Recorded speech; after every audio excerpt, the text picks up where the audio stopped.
We need a truly great leader now.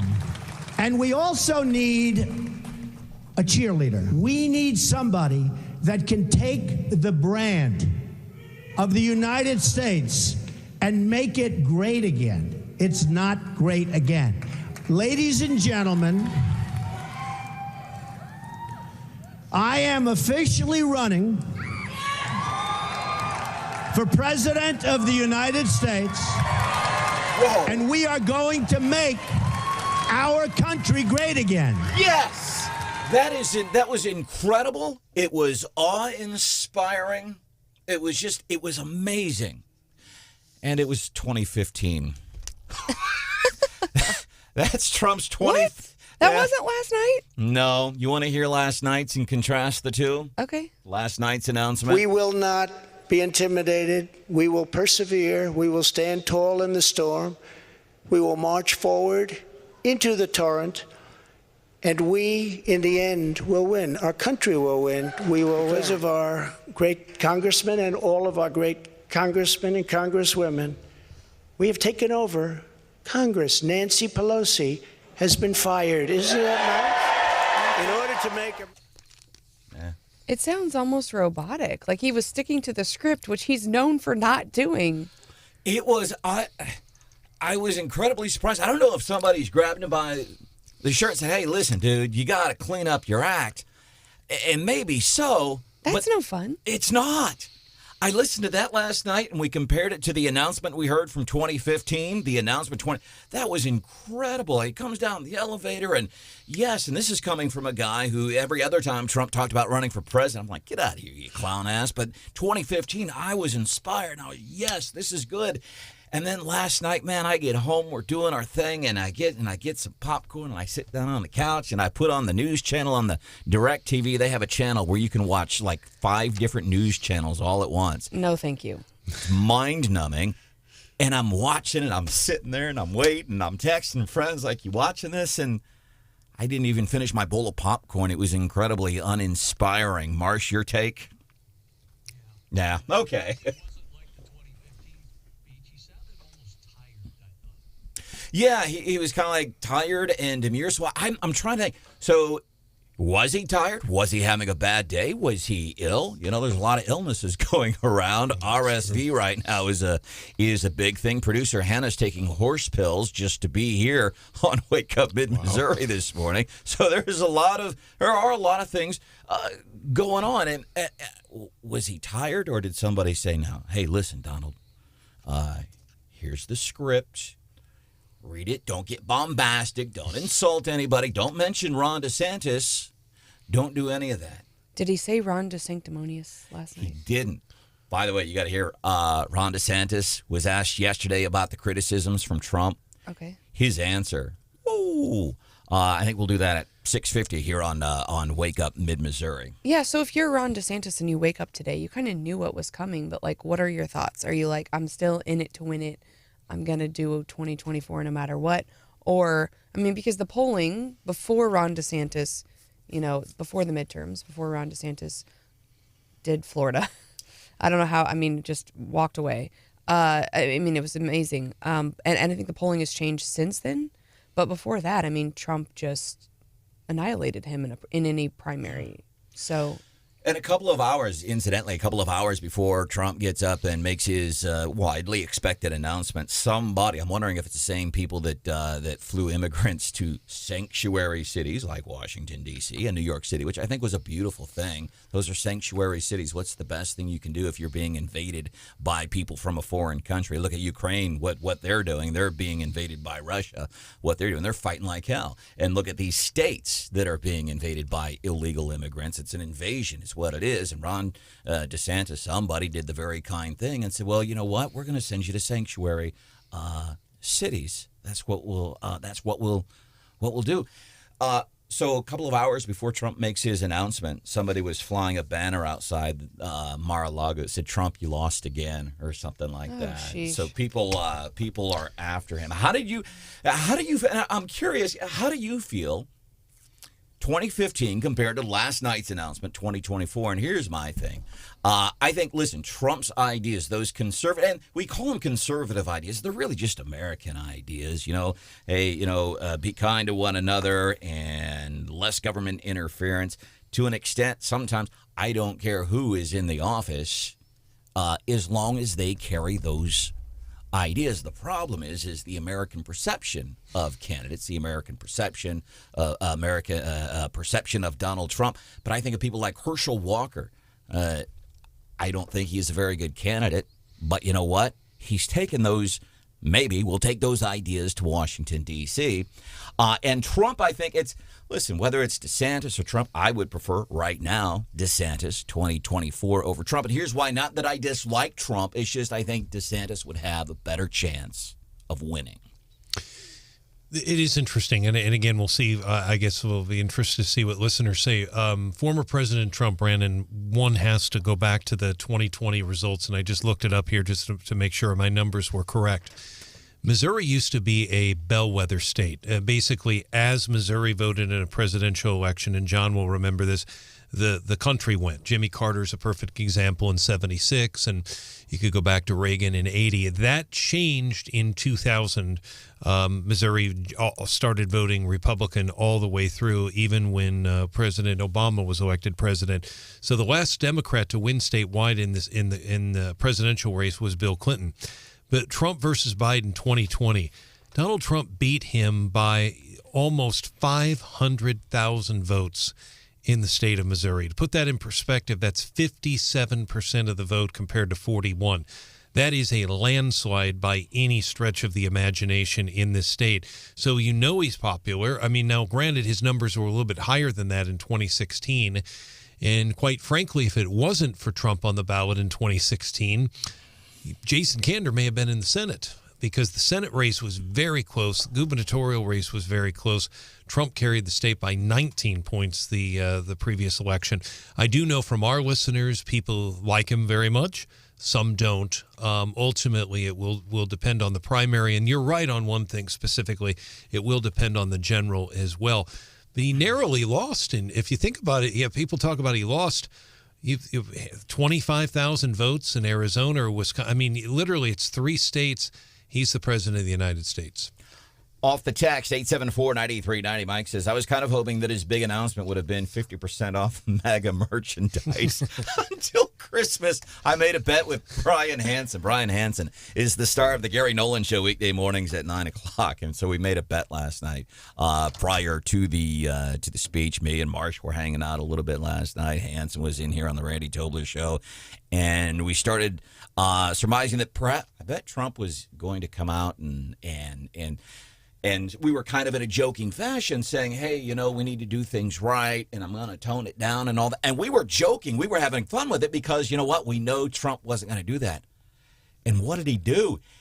He just about did that. I wished I would have made that $1 million bet now. Yeah, he was so toned down. It was almost like he was reading, which he never does. He's never did. I've sat in his speeches, and you can just look at it. You just know, like, oh, okay, he's off script. His folks are praying for the best, and that's when he's at his best, right? And I think that's why the American people loved him, because he was so authentic, and you knew when he was talking to you, he wasn't reading off some script that some what did Josh Hawley say? Washington Republican wrote. He was just speaking from Trump land, right? And it was just whatever came into his brain came out of his mouth. And so it was a stark contrast last night. Although I will say, I still felt like some measure of hope, and I was still excited to hear him talk. And when he was talking, I was like, yes, like just the ideas that he was expressing. I was like, yes, let's do this. Like, I'm tired of the last 2 years.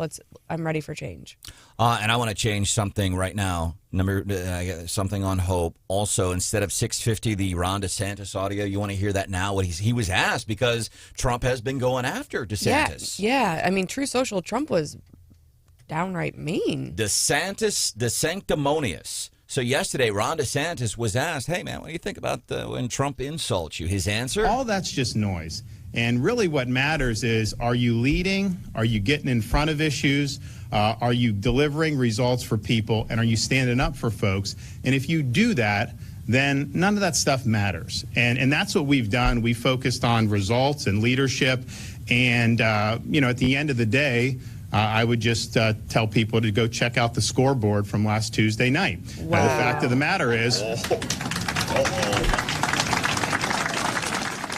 Shots fired, and politely. Has Trump responded yet? Because, yikes.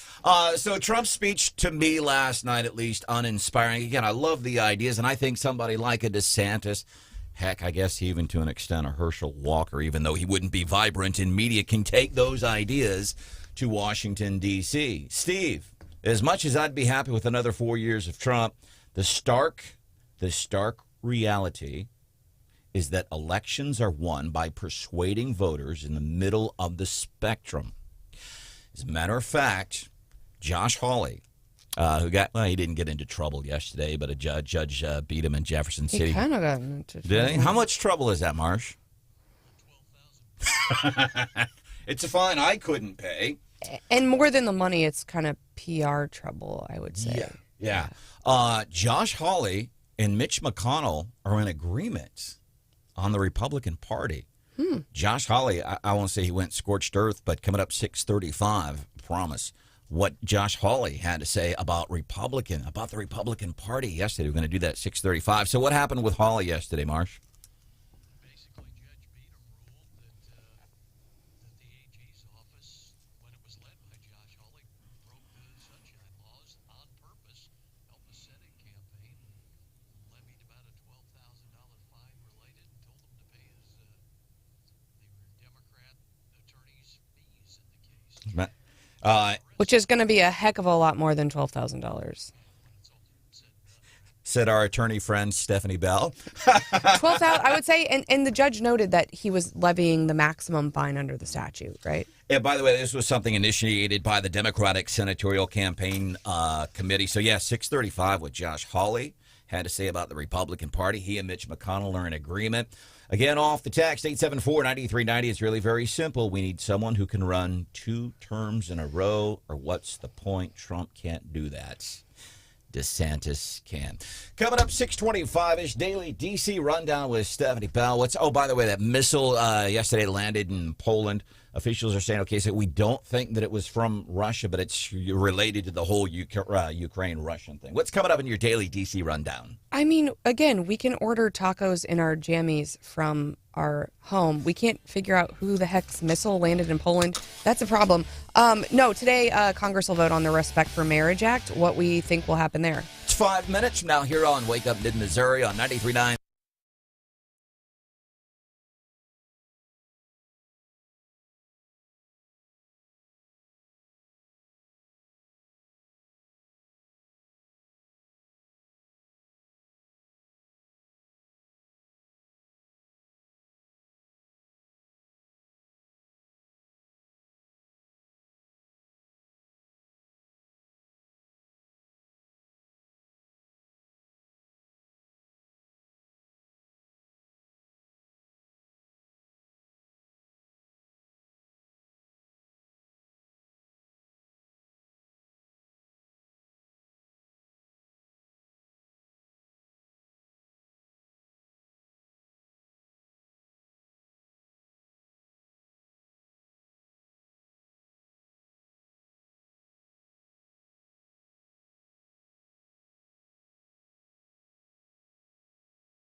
We always try to work when we can on a bipartisan basis.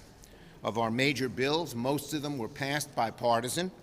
And now we're going to move forward on a bipartisan basis, led by Senators Baldwin and Sinema, on the Respect for Marriage Act. Chuck Schumer, dude out of New York, talking about one of the big things happening in Washington, D.C. today.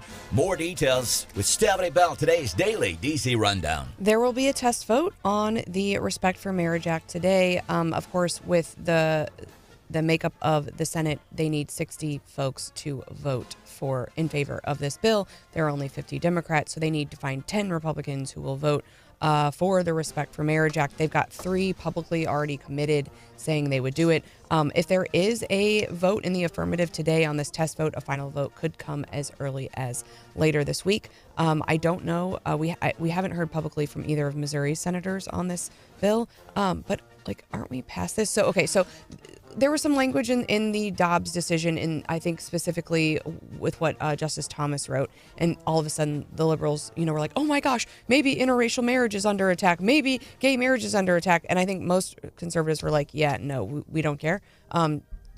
We're past that. I think for a lot of people, but now they're like, we have to put it in law that you can have an interracial marriage or you can have a gay marriage, and even in conservative Missouri, I think folks are like, yeah, cool. It's like, when you go digging around in your closet and you're just digging for stuff and you go, oh, look at what I found from like 10 years ago. And you wear it and you think it's like this, the Defensive Marriage Act, with the exception of the Supreme Court decision that people started reading stuff into earlier this year. It's like you're taking this old stuff out. Yeah, it's interesting because I think, for conservatives, it's almost like marijuana, where what was it, 10 years ago, Missourians voted to ban gay marriage, and it was a huge thing. And then we basically walked away from that. And I think the polling on it, like abortion, really says people are cool with gay marriage. It's fine. And so will the senators stand up and say, I'm sticking to my old school Republican, conservative, religious things, or will they look at the polling and be like, well, maybe I should kind of move to the middle on this? I don't know what they're going to do. I love the Mormon Church's take on this yesterday. They came out and said, hey, we support this, we support it. It's wrong. It's more, but we support it. And the other thing I wonder, is this something, maybe, and I get accused of being too optimistic sometimes, and I will take ownership of that, but I'm wondering, is it something like the Dems and ours in D.C. are saying, hey, here's something we can agree on. Let's put this at the front of the news for a while. Unity. Maybe. Unity. We don't have unity on the blank check that we're writing to Ukraine. Apparently, Joe Biden is asking Congress for an additional $37 billion in emergency aid to Ukraine. Of course, Kevin McCarthy said that, if Republicans were in the majority, that we wouldn't write a blank check to Ukraine, but he has his own problems right now. Apparently, he was elected by the caucus as the speaker, but he only got 188 votes, and that was in his own caucus, 188 to 31. Of course, his vote to be the leader has to go to the floor. He has to get 218 votes, so he's got to come up with some more votes here shortly, and he's got his work cut out for him. By the way, and that's your daily DC rundown with Stephanie Bell. Poland's president regarding that missile that hit Poland yesterday. Quote, probably an accident. A missile? What? My bad. Coming up, what Hawley, our U.S. Senator Josh Hawley, what he had to say about the Republican Party. That's coming up 5 minutes from now.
We are stressing it and testing it in ways that we will not do to a rocket that has a human crew on it. That's NASA Administrator Bill Nelson, former U.S. Senator from the state of Florida, talking about the Artemis launch yesterday. 3 dummies on board: Joe Biden, Chuck Schumer, and Nancy Pelosi, I think. No, they didn't name them. But we're going to do some more stuff in space. You know, it was cool 50, 60 years ago, and then back in the 80s with the U.S., with the space shuttle.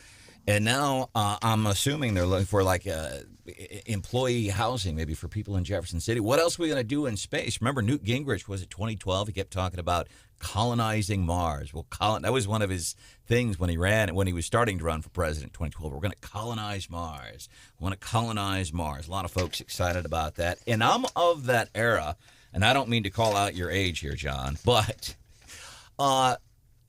like, I guess I grew up in that era, and maybe you have a different take on it, Steph. Like, space travel and things we do in outer space, it's kind of like, it's cool.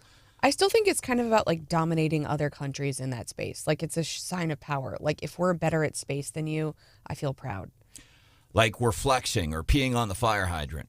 Yeah, I mean, I want to have a space force. I want to be the best at space. It's cool. It's weird.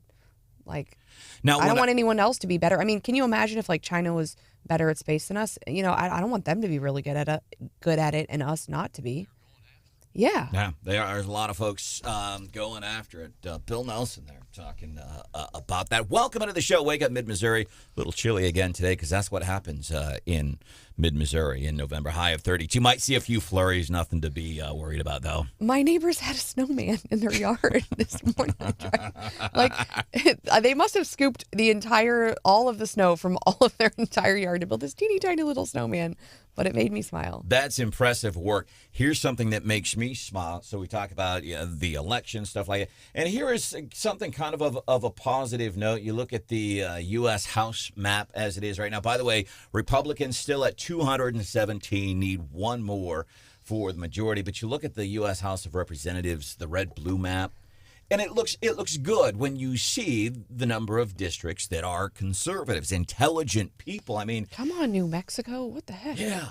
And so we're just incredibly red when you look at us as a country. Except for all that stuff that's about to fall off into the ocean. New York and California, Washington and Oregon. Literally. And I thought this was interesting, too, as you look at the map.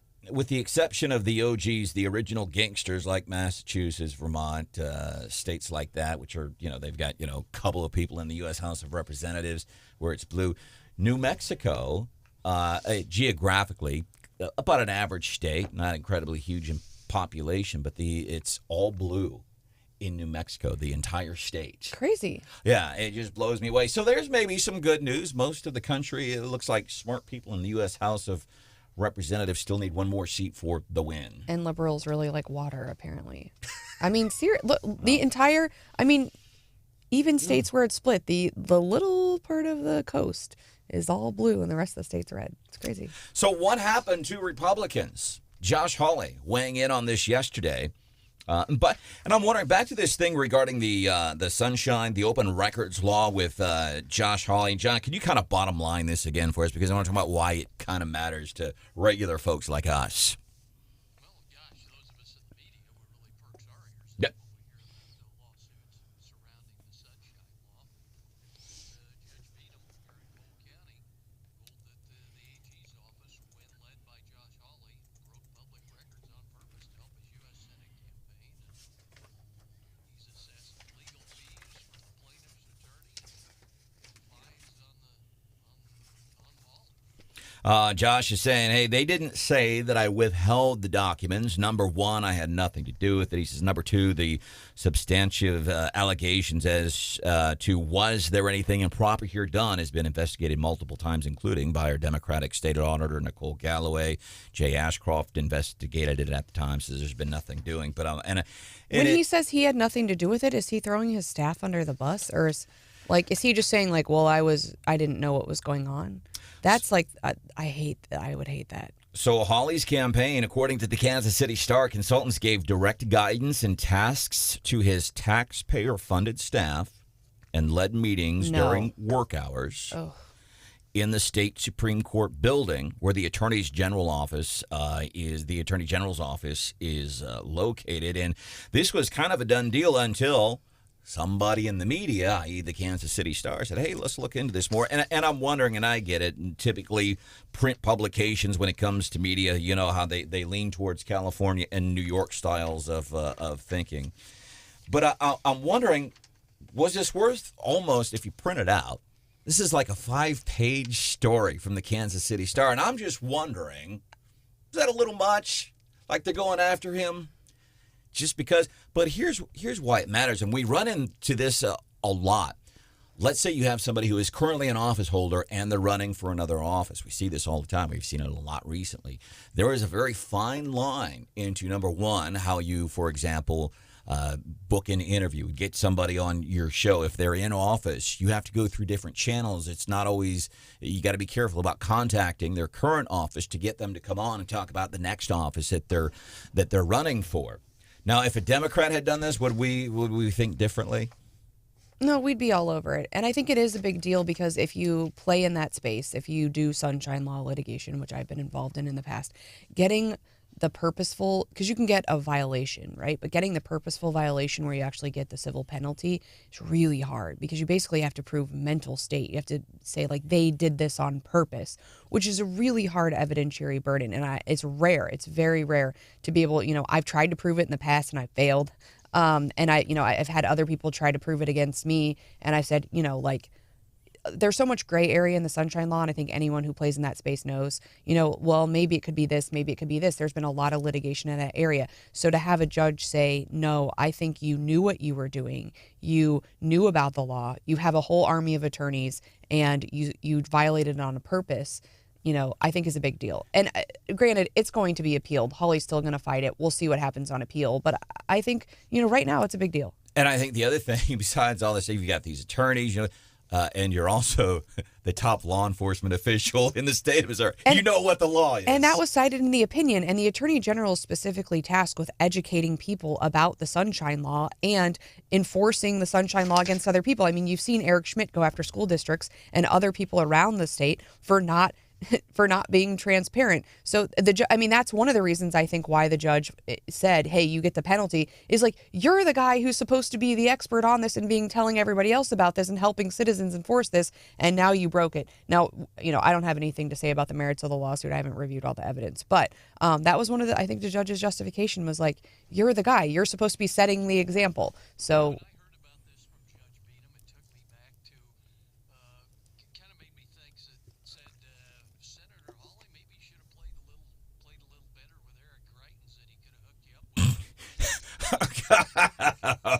Oh, God.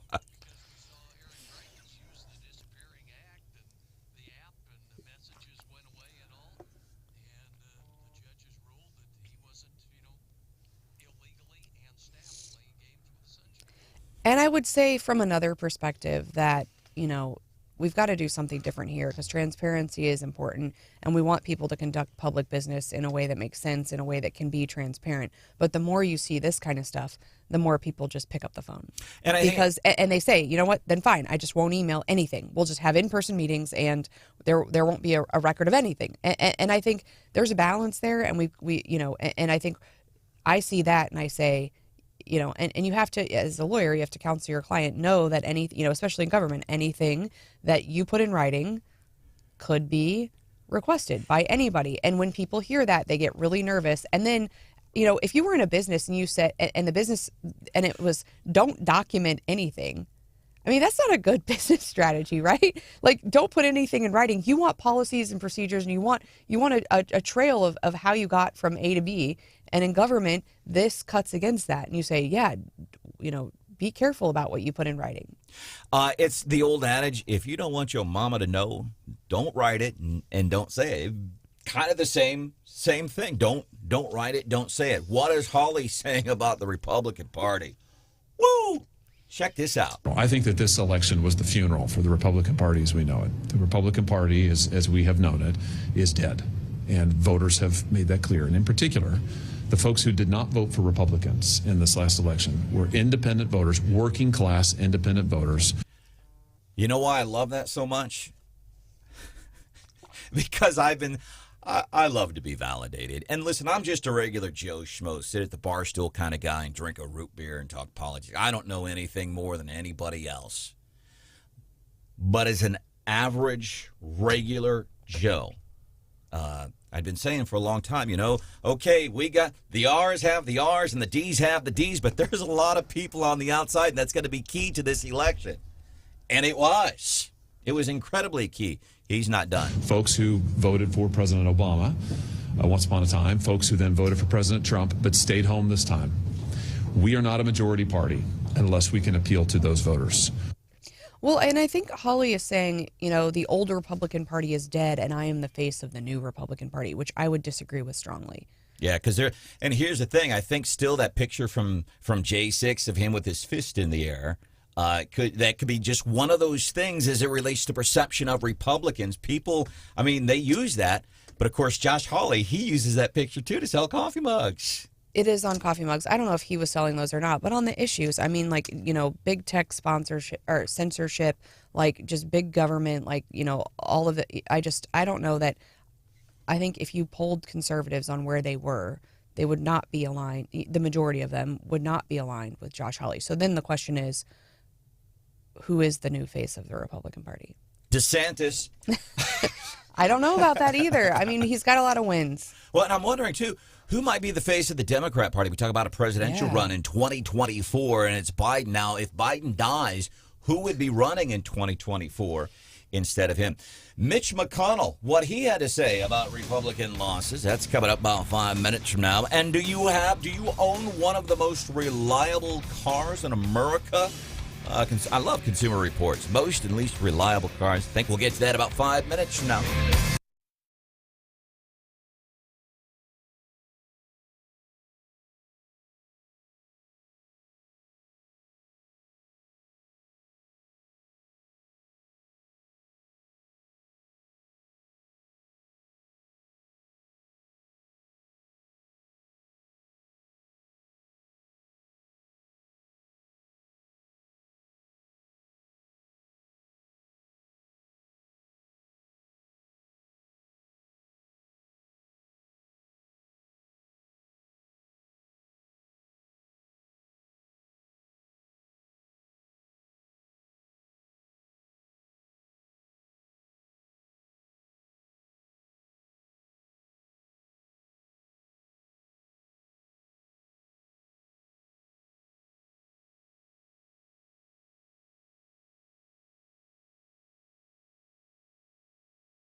happened.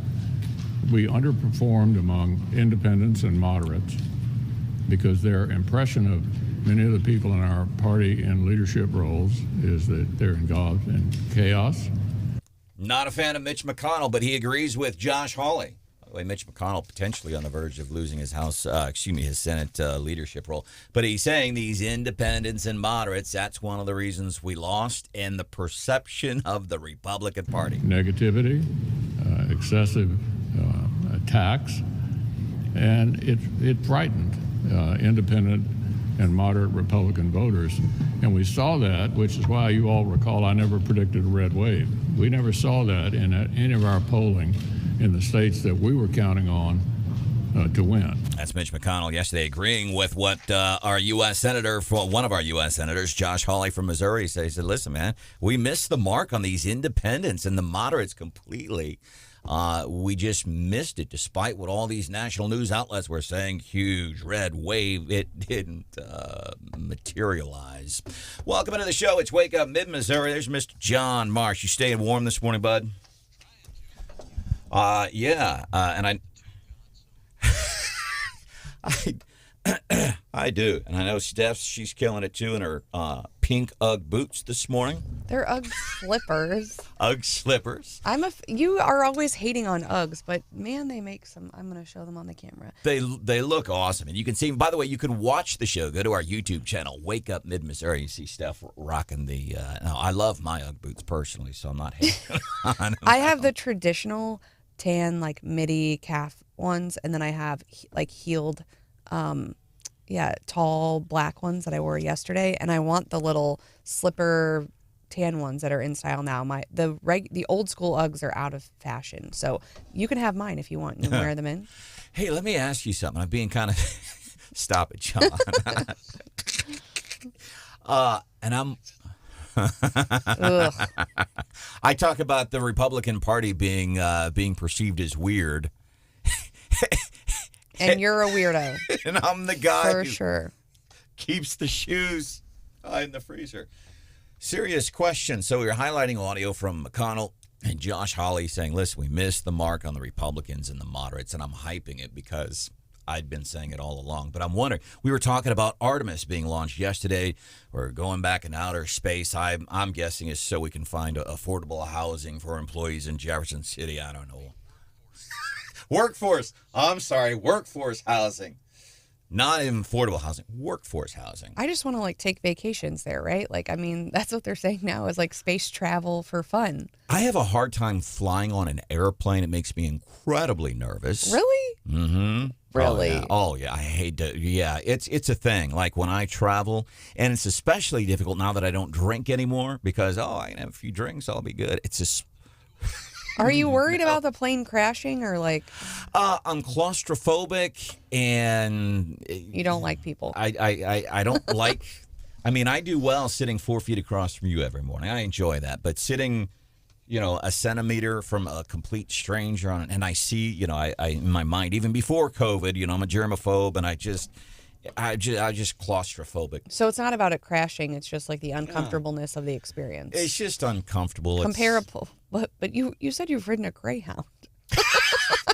I was in college, that's a serious upgrade, too. Okay. Yeah, I was in college, man. Okay. But what I'm wondering, we talked about Artemis being launched. We talked about space travel while we're doing it again. But you talked about that kind of that pride. America, we want to be first. We want to be the one doing it. So I'm wondering, with me hyping what Josh Hawley and Mitch McConnell are saying, I'm hyping it because that's what I've been saying for a long time. Right? Is it kind of the same ego thing with, hey, the United States, and kind of our fascination with Trump, because that was one of the big things with Trump. Make America great again. By George, he did it. Is that an ego thing? Wanting validation when you're right on something that a lot of people don't agree with you on? Yeah. I'm being egotistical. Did I try to buy a Space Force hat at CPAC? Yes. Were they all sold out? Yes. People were. I did get a Space Force bumper sticker the next year because I did not get the hat. I was very sad about it. But no, I think Trump had an eye on the rest of the world. And I think for me, it makes me nervous thinking about China doing things in space that we're not capable of. And I think it matters. Trump, yesterday's announcement, reaction from the political arena, and your reaction coming up at 7:10 on Wake Up Mid-Missouri here on 93.9 The Eagle and 104.5 News Radio, 950 KWOS.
We need a truly great leader now.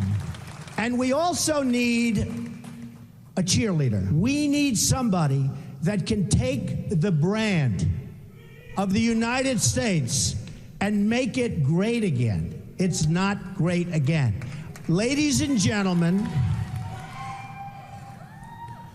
I am officially running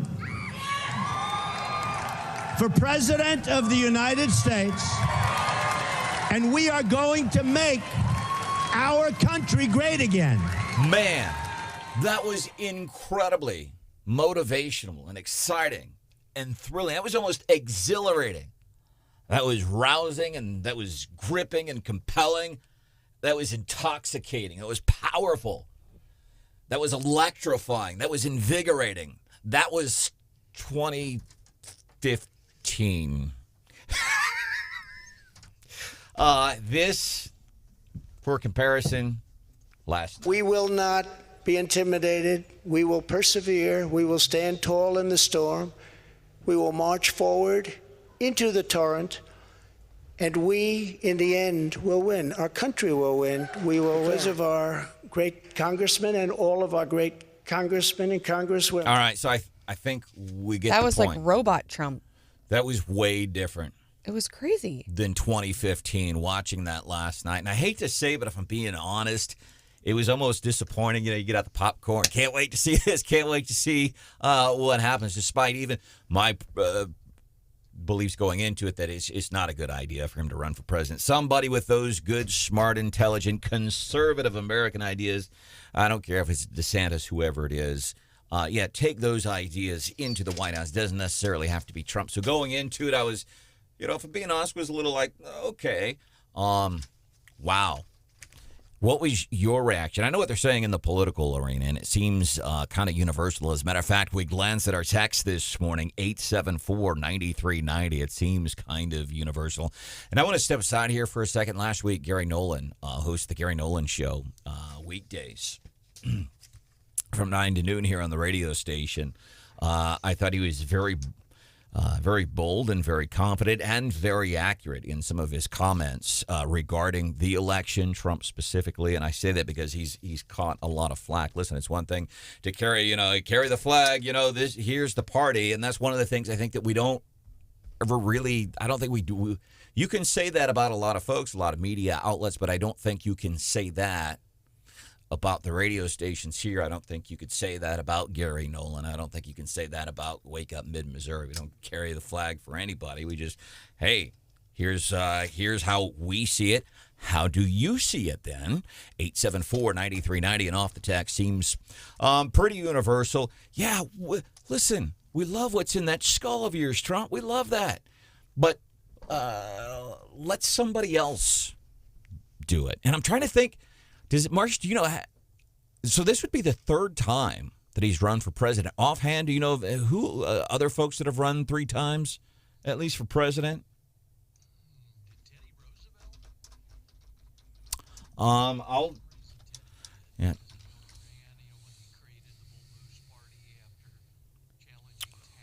Yeah.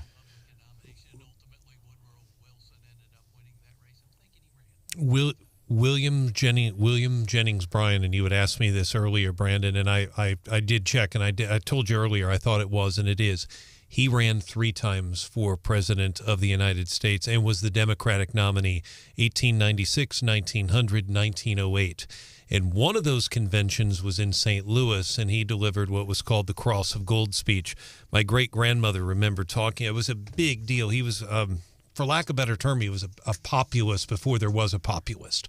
Never made it to president, but he was a huge name. There may be others that, I mean, it depends. Grover Cleveland. Well, yeah, because won and then lost and then won. He'd be the only, if Trump won again. That's true. Grover Cleveland would be the only one that has done that in the past. In non-consecutive terms, exactly. But Jennings Bryan's the only other one that I can think of. And Trump would also be very similar to what Stephanie said if he were to win, being non-consecutive terms. My reaction to the speech is that he is still very popular with a lot of our listeners. Make no mistake about it. I listened to some of the callers. Some of them were furious with Gary, although some of them complimented Gary. Same with Randy Tobler. But I went back and looked at the 2016 numbers, Brandon, very quickly, and 2020 numbers for Donald Trump versus Hillary Clinton and also Joe Biden. He won the exact percentage in the state in a presidential election, which is unheard of in this day and age. Missouri used to be a bellwether. 56.8% of the vote. He had 1.6 million votes, essentially, in Missouri in 2016, 1.7 million votes. You get 57% of the vote in a presidential race in this state. That's essentially a landslide. The thing is, will he still be popular here? I don't know. It depends on the primary voters and eventually the general.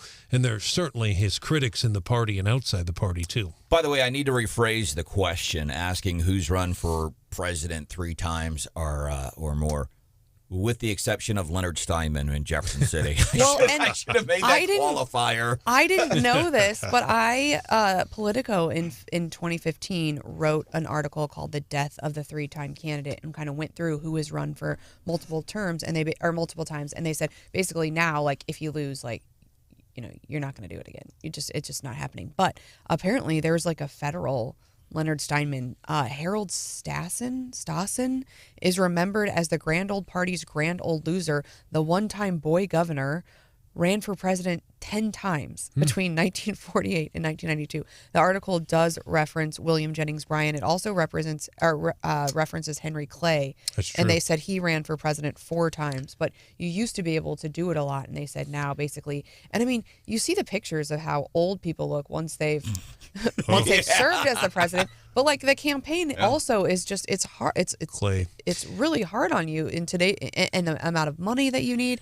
I mean, it's going to be an uphill battle for Trump. Leonard Steinman, by the way, and I haven't seen him for a while, but he's the guy you would see for years. I think he's been ill in Jefferson City, and I always like him to the man, the Chris Farley character, Matt Foley on Saturday Night Live back in the 90s, and live in a van down by the river.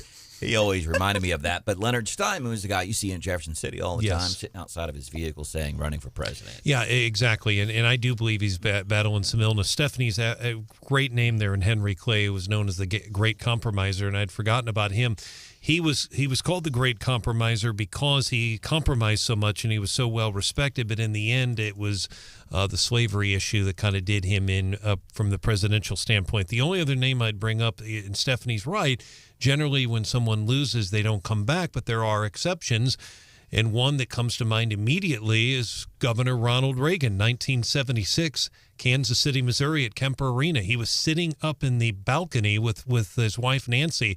And I remember distinctly the national news media, his political career is over. 4 years later, he defeated Jimmy Carter in a landslide. He challenged Gerald Ford in the primary, almost beat him, but the conventional wisdom was he was gone. He was going to be defeated, and he came back. Did Hillary run 3 times? She won in 2008. She won in 2008. When I say won, she ran in 2008 and then ran in 2016. I'm only aware of twice for her. We would not get that lucky. And I do want to cover, so who are some of the Dems that people might be talking about 2024, with the exception of Joe, in case he decides not to run in 2024. And I'm wondering, so Biden, he ran in, was it 88? 88. Or 92? He ran in 88. So I wonder, is it just interesting trivia, and I'm just thinking out loud, which is always dangerous, but is there anybody that's run for president more than once with a longer gap in between presidential campaigns? That's a great point. I don't think so. Not that I'm aware of. And if you contrast his positions, because I remember that campaign in 1988, and he was considered a favorite. Michael Dukakis ended up winning the primary. Michael Dukakis ended up winning the primary and was the nominee, and he was about 20 points ahead of Mr. Bush at the time. Biden's policies and his stances totally different than they are now. I know people evolve, but he was, some of his positions were borderline conservative. They don't evolve, they backtrack. Maybe some.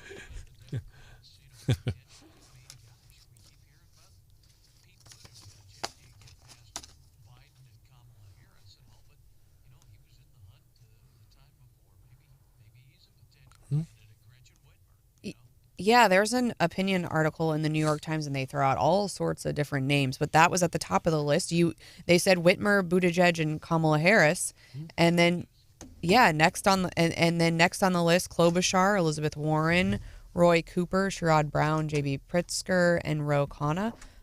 So yeah, I mean, there's lots of names on the list. This person apparently thinks that Gavin Newsom is on the outs. He under the headline, let's see, what did he say? Like people that he's not super interested in. He said, I'm not feeling it. He put Bernie Sanders, AOC, Newsom, and Michelle Bernie Obama. Sanders. Michelle Obama on that list too. But I mean, they have kind of a deep bench on like in Missouri they've got nobody, right? It's not looking good for them. But on the federal level, I mean, if Biden's out, I do feel like we've talked about if Kamala wants it, I don't think they can skip her. I don't think they can leapfrog her. But there's a lot of folks that would be next in line, I think. Ralph, yeah, I think she ran. Talking about people that have run. Joe Biden, Rick wants to know 3 times. I'm not sure. And the other thing that I wonder, so we kind of know if we look at leadership here in the Show Me State for talk of people running for governor in 2024, you have Ashcroft, or Secretary of State, and Lieutenant Governor Mike Kehoe. Any names, John, and have you been hearing any names on the Democrat side that might potentially make a run at governor? Nicole Galloway, our current auditor, who's on her way out, would she try again? No. No. She's not going to do that. And I haven't heard any Democrat names on a state level, and here's why.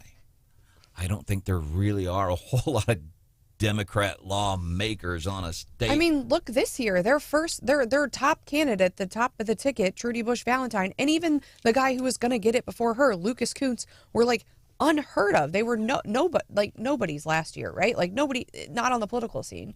And so they had to pluck people out of regular society. Yeah, I don't know who they would put up. Trudy Bush Valentine, if you don't recognize the name, she had a huge smash hit over the summer, the Trudy Bush Valentine campaign song. Welcome into Wake Up Mid-Missouri. We are so glad that you are here, and we'll leave you with a little bit of good news. Here's something positive. If you look at a House map right now nationwide, by the way, Republicans just need one win to control the House. Should very likely happen, but you look at the country, man. You look at a red-blue map, and it is all red except the coast. The coast. Yeah, California and New York. Coming up here on Wake Up Mid-Missouri, we're going to be doing What's Hot with Hannah, who's swallowing horse pills this morning. She's, do you know, what have you been diagnosed with? I have a double ear infection and strep. Oh, ouch. Adult ear infections are one of the worst things I've ever experienced in my life. Especially when it's one of the family members here. But They're painful. I'm struggling. Yeah. You know what we should do for What's Hot with Hannah, which is a really cool thing. We do it every morning, every morning, 7:25. Just something kind of fun, kind of hip, what people might be talking about at work, something you can drop on your friends after work tonight. You know what I thought might be fun, since it is such a cool feature, is to get one of our old news guys, like John Marsh or Brian Halsworth. Get Brian Halsworth to do What's Hot with Hannah. What do you have for us, Hannah? Well, Brandon, there's a new business venture that I think you might be interested in, and it involves your shoes. I was going to say, not only am I a member of the Hair Club for Men, but I'm also the president. Shoes, it's What's Hot with Hannah. We'll do that 7:25-ish.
morning, 7:25-ish, which means, and I'll save Hannah a few words here, at 7:26. She's not feeling well. She's swallowing horse pills this morning. What's hot with Hannah today? I feel bad even having you do this, actually.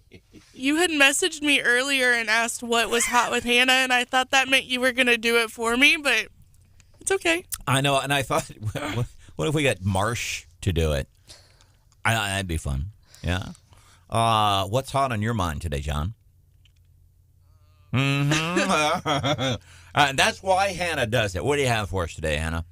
Well, there was I love to talk about weird auction items. Steve Jobs auctioned off, well, he didn't auction it off himself because he's not here. Somebody auctioned off. Strep throat, she still got it, Steph. Yep. Okay. Some 1970s Birkenstock sandals that belonged to Steve Jobs went up for auction this week, and they brought almost $220,000. So why would you buy someone's used shoes? I guess the way Birkenstocks work is the longer you wear them, like your foot kind of gets imprinted into the cork. Wow. And so I guess it's cool that his feet were imprinted into the shoes, I guess. If you bought them, do you put them like in a like, freezer? In a case in your home, like on display in your foyer? Where do they go? Well, I think Brandon's missing out on, an opportunity to make a big chunk of change. Because if Steve Jobs sold some sandals for $220,000, think about how much Branden Rathert could sell some flip-flops for. I wonder what the psychology is to people that buy weird stuff from famous people. Never done it. Don't care. Especially flip-flops. Or like old cake, right? That was the last What's Hot with Hannah. Do you want to buy someone's old wedding cake? Grow. Like...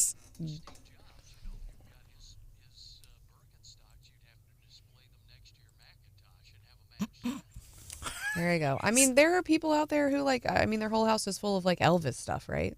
So the question of the day is, how much would you pay for a pair of Branden Rathert sandals?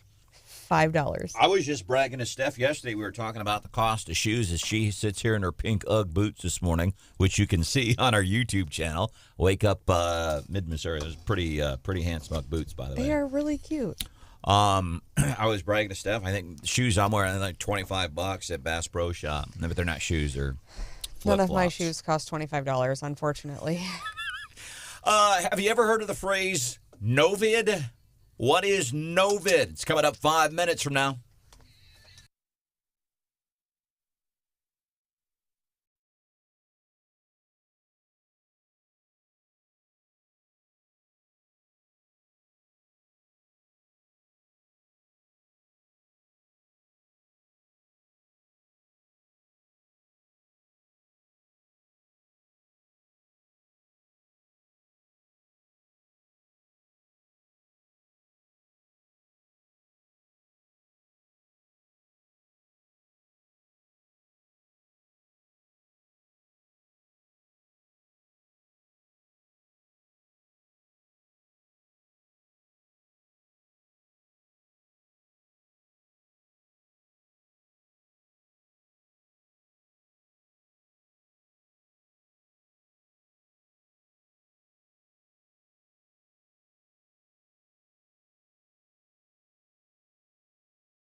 Let me be clear. This is not Ukraine's fault. Russia bears ultimate responsibility as it continues its illegal war against Ukraine. That's Jens Stoltenberg, NATO Secretary General. Missile yesterday kills 2 in Poland, and immediately it was Russia. And I think even the ordinary, average, everyday Joe, even ears kind of perked up and said, whoa, Russia did that? What are they doing now? Ever since the tragic events of January the 20th of 2021, where Vlad's on opening, he went in, he invaded Ukraine. Now what is Russia doing? Are they going to go and bomb other NATO countries? And it's almost, I think maybe I'm stretching here on this comparison, we all need a scapegoat. The Republicans right now, in the lack of the red wave, the scapegoat is Donald Trump to an extent. So who fired this missile at Poland? Killed 2 people. Easy scapegoat is Russia. How come? Because Ukraine needs help, and it's to their benefit. And earlier I said, we should know whose missile this is. Like we can do lots of really important things, and like we can intercept other people's missiles. So like it shouldn't be a secret. But yeah, if Ukraine's like, oh, maybe it was Russia, of course then we're on the hook. We're saying, oh, today all of a sudden we're going to send some more money. And I think everyone else was like, oh, if Russia's starting to bomb other people, now we're all on Team Ukraine. But turns out maybe it was an accident. Our bad. Somebody going to Poland. Hey, can we get that back? Yeah, it's our bad. We didn't mean to do that. An accident. But they're saying it's related to the Ukraine. As Mr. Stoltenberg there from NATO says, it's still the blame does lie at the feet of Russia. Good morning and welcome into Wake Up Mid-Missouri. My name is Branden Rathert. There's John Marsh. Good morning, bud. Producer Hannah, we're trying to keep her limited as to what she says on the air. She's not feeling well. By the way, we want to talk about Nova. Don't know if you've ever heard of this phrase. Brian Hausworth is here. And to my left, Stephanie Bell, whose law firm just recently got some really big kudos, named like one of the top law firms in America. Yeah, I forget which. I mean, we've gotten a lot lately. But we're finally... Humble brag. But we're finally taking time not out of lawyering, away from lawyering. But yeah, I've got some help. So we're posting some stuff on social media that probably should have been posted a while. I think this one, what was it? Was it Best Law Firms? Oh, there's so many awards. I don't remember which one it was. Branden. U.S. News Best Law Firms for 2022. So, yes, we are very excited about that. So, U.S. News, for example, like if you're in Columbia and you're driving down Broadway and you go by Boone Hospital, they always have those banners. U.S. News, one of the best hospitals in America. So, kudos to Ellen Garrett. Well, but what's really sad is they also have this thing called super lawyers, and you get to be on it, but there's also like the kids table, like at Thanksgiving, and it's called Rising Stars. And last year I talked to the people because they call you, they try to sell you all sorts of plaques and weird stuff. And I said, when can I mean, I'm thankful to be a rising star, but like, is it time? Can I join the adult table? And they're like, maybe next year. Guess what list I'm on? Rising Stars again. I'm like, come on. When has my star done risen? Scott Fawn, who hosts This Week in Missouri Politics and has the Missouri Times, he called you a rising star in the media world several months ago. Oh, yeah. When he talked about you potentially being a pick for Attorney General for the state of Missouri. Which is fair because I've only been in the media world for a year. So I wouldn't say like I'm, at the top of my game. I'm learning. I've learned a lot in the last year. I'm thankful for the opportunity. But I wouldn't say that. But I've been doing lawyering for now almost 15 years. And so it's time. I should be a super lawyer, not just a rising star. Come on. Incidentally, I've been involved with lawyers for a lot of years, too. You're a super client. Super client. Did you pay your bills? Listen, I remember my second divorce, and I'm in Idaho, and my divorce attorney was Susan Roy. She was, I guess, the stereotypical bulldog. That's who you wanted. And I'll never forget when I walked into her firm. And I remember the receptionist at the front desk just looking at me like, You're back, huh? That wasn't long. You know, I do. I tell a lot of my folks, you know, and lawyering is hard in that way because if you're in sales or business, you try to have repeat customers. But for a lot of my clients, I say, I hope I hope we solved your problem, and I hope to never see you again, right? Like I hope if someone has an issue, that you tell them to call me. But for you, I hope that I hope you aren't in legal trouble in the future, right?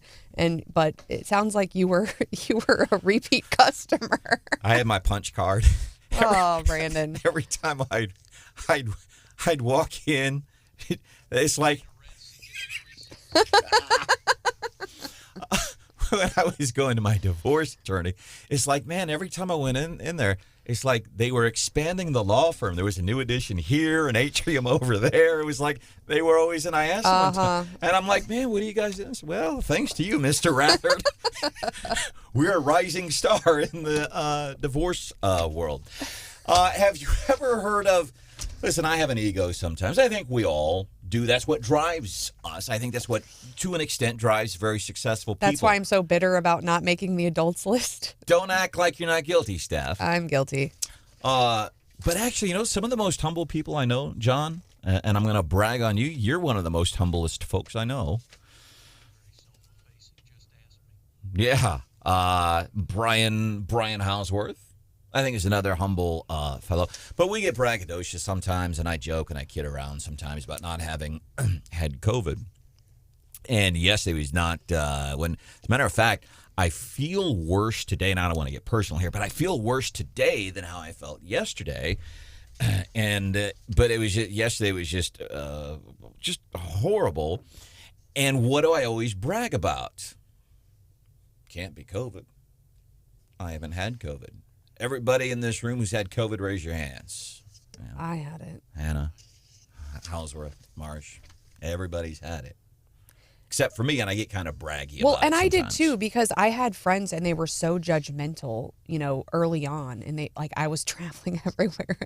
And actually, one of my friends, they had a scare and they go, "We can't catch COVID before the bells. Like, I deserve to have COVID." And they were like, "I can't believe you're, tisk, you're traveling, you're not wearing a mask, blah, blah, blah." And they all got it before me. And I was like, haha, but I got it in January. And you're still in that spot where you're like, ooh. And I think you've had it. Well, and everyone I know has had it, I'm pretty sure, except for you. You're just in denial. It's denial, or I'm getting a compliment. I almost feel like I'm not the cool kid. And I brag jokingly that, oh, it's those superior Rathert genes. My dad hasn't had it either. That he knows about. That he knows about. I have never tested positive for COVID. And because you've never tested. No, I've tested. Mm-hmm. But Novid. Am I a Novid? And what doctors have been doing? They've been looking at folks, say, okay, you haven't had COVID. What is it? Is it those superior Rathert genes? I haven't seen that in all the studies I looked up yesterday. I could not find that it had anything to do with Rathert genes. But it's some things like, so let's say you get a home test and you test positive. Like next week, I'm flying to Idaho, and I've had to debate this. I've been even asking friends about it in private, like, hey, if for some reason I were to get COVID before I'm flying to Idaho to go see the grandkids, would I say, I can't fly, I have COVID? Or, right? Yeah. Would you just wear a mask or something? I don't know. No, if I'm going to be selfish, I'm all in, man. I'm not going to wear a... You're just going to cough on everybody. No, you should not do that. But, at the same time, I think the airlines, they've stopped doing, they will charge you a change fee. You can't just, move your flights. Because during COVID, you could move your flights or cancel your flights without losing any money. But now I don't think you could do that. Yeah, I don't know. Plausible deniability, is that what you're going with? That's right. Just not going to test? I'm going to play dumb. Well, you sound way better today than you did yesterday, so I don't think it's COVID. And the funny thing is I feel worse. But no, people that or they get a test and they don't report. Like if you're taking an at-home test, do you call up the Jefferson County, Jefferson City Health Department? Do you call Cole County? Do you call say, hey, just so you know, I went to the drugstore and I got a test and I tested positive, so you can add to your numbers? No, you don't. And actually, I kind of got into it with my school district about this because one of my kids had COVID over summer school, and they were calling us, and I pulled my kid out. I followed the protocol, but then like a week later, they were calling me like every day, and they're like, well, they wanted to know when, what day she tested positive, all of these things, and I'm like, why? Why is that any of your business? If, if she doesn't currently have COVID and if she was out of school for 5 days, then, then it's why do you need to know all this? And they're like, well, for reporting purposes. Reporting to who? I got really sensitive about it. And yeah, I don't feel like, why should I have to tell you? Did you pull the old, don't you know who I am? No, I did not do that. But it's like, but again, look at these publications. They're I have like, two of them that have called me a rising star. But they want it like they're keeping some sort of number list, and I'm just thinking, as long as I'm following the policy, then you don't need to know about my personal health care details or my kids' personal health care details. No, thank you. Some doctors say. Is it genes? Scientists looking for associations between specific genes and disease can undertake genome-wide association studies. The effect of individual genetic variations on disease risk is usually very small. So identifying them requires large numbers of people and factoring in other variables that make us all different. In other words, they're going back to the superior Rathert gene sequencing. I would not get too cocky. I know, because every time I've never tested positive for COVID, and I've over the past 2.5, almost 3 years now. My goodness, I've been sick a few times, and I've taken tests, and it's just nothing. True story. We were about less than a year into this thing, and I went to my doctor. My doctor and I, we have an interesting relationship, like Hannity and Colmes almost back in the day on the TV. We get along, but he doesn't like my politics, and he lets me know it. But we get along. I'm just proud of you as a man for having a relationship with a doctor, because most men, you'd be like, who's your doctor? They'd be like, I don't know. And like, when's the last time you went to the doctor? I don't know. Well, it's a fairly new thing. Okay. 5 years. You know how I am about commitment. But I got to, I thought, maybe I should have a doctor. But I asked my doctor, I said, hey, can you test me? What's the test called to see if you've had it? The antibody test? The antibody test. I said, I want to get the antibody test. And my doctor said to me, he said, no, I'm not going to do that. I said, well, how come? And he says to me, what are you going to do with that information? And I said, I'm going to call the health department and let them know so it equals out those BS numbers they keep putting out. I will say I felt like I had like an immunity shield for the 6 months after I had it. I was like, I can do whatever. I was so excited. I was like, yeah, I don't have to worry. Now I'm outside of that. I'm a little bit more careful. Novid. That's what they're calling it. Coming up about 5 minutes from now. I love it when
this is a wake-up call for those that want to just stick their head in the sand and do nothing when it comes to Ukraine is actually a recipe to get our soldiers involved if Putin starts attacking, slices through Ukraine and starts attacking NATO members. Florida Congressman Michael Waltz talking about Ukraine and Russia. Can you believe we were just talking about COVID and Novid, people who have never tested positive for COVID, or maybe even I'd bet almost some money I'd go to a doctor and get tested for the antibody test, see if I've even had it, and I bet I'd still test negative. That's how confident I am that not only have I've never tested positive, but that I've never had it. You are going to literally get it tomorrow.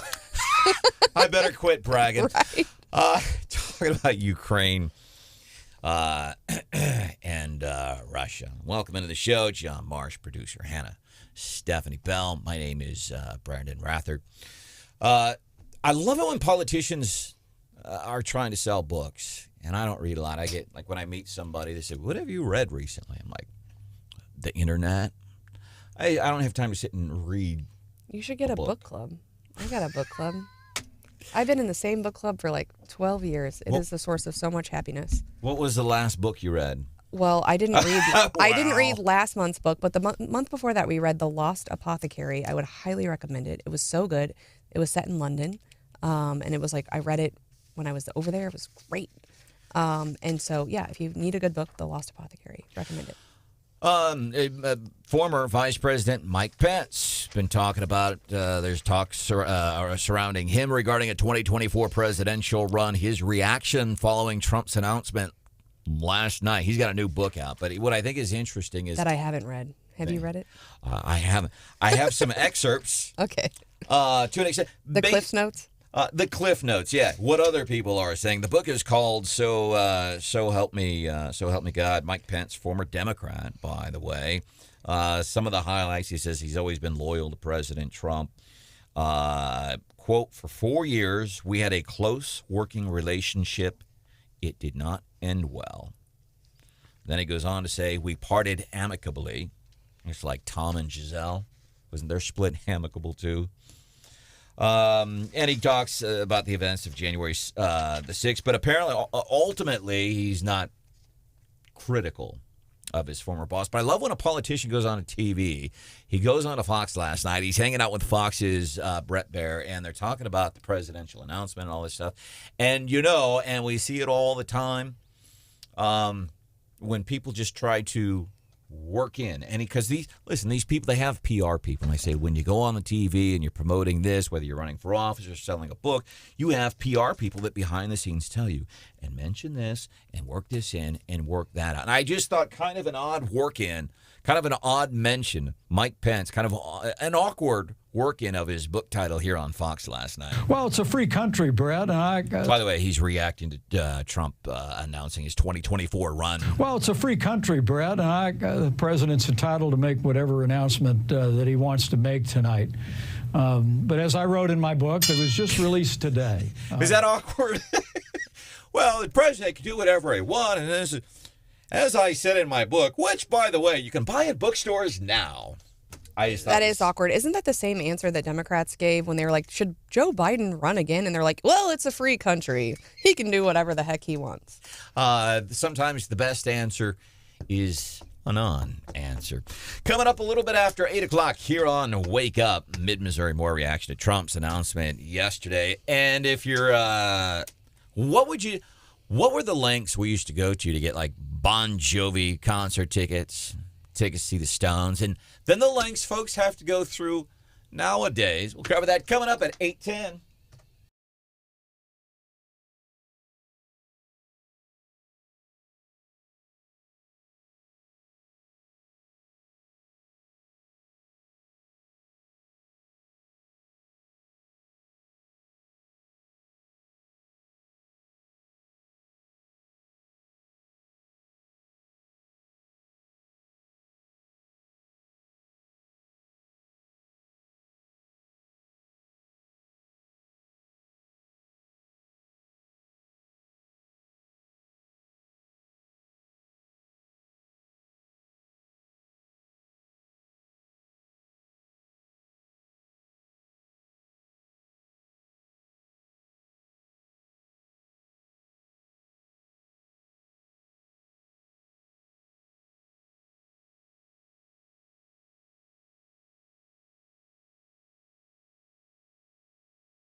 We need a truly great leader now.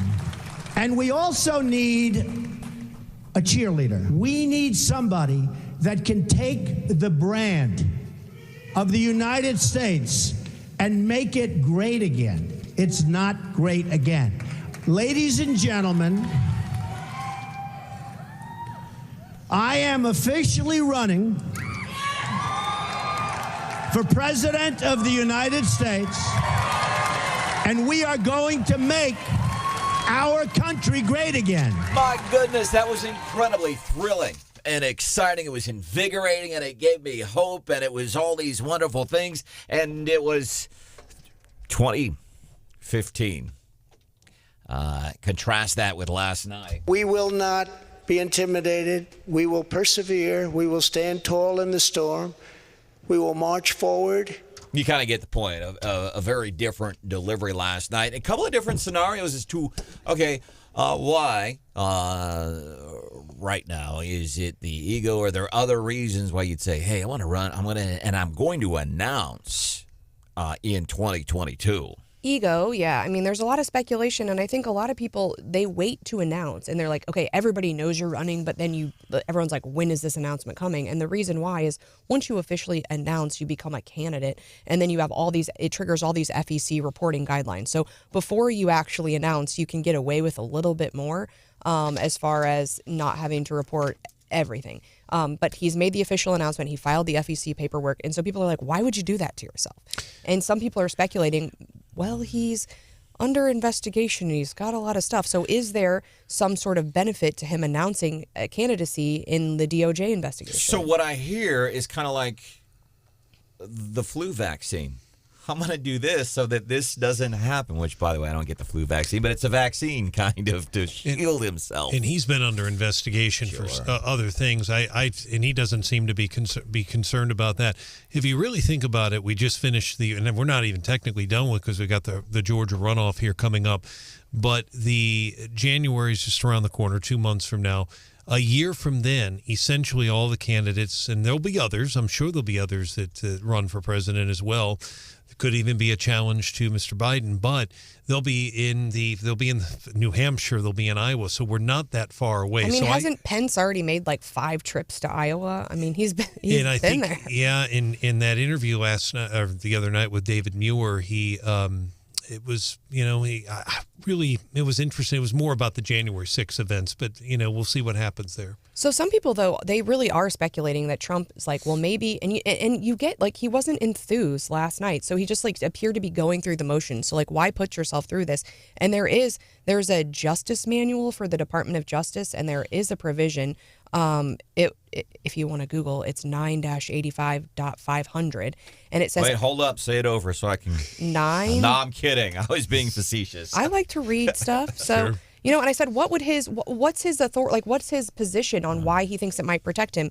And there is this provision in the Justice Manual that says actions that may have an impact on an election.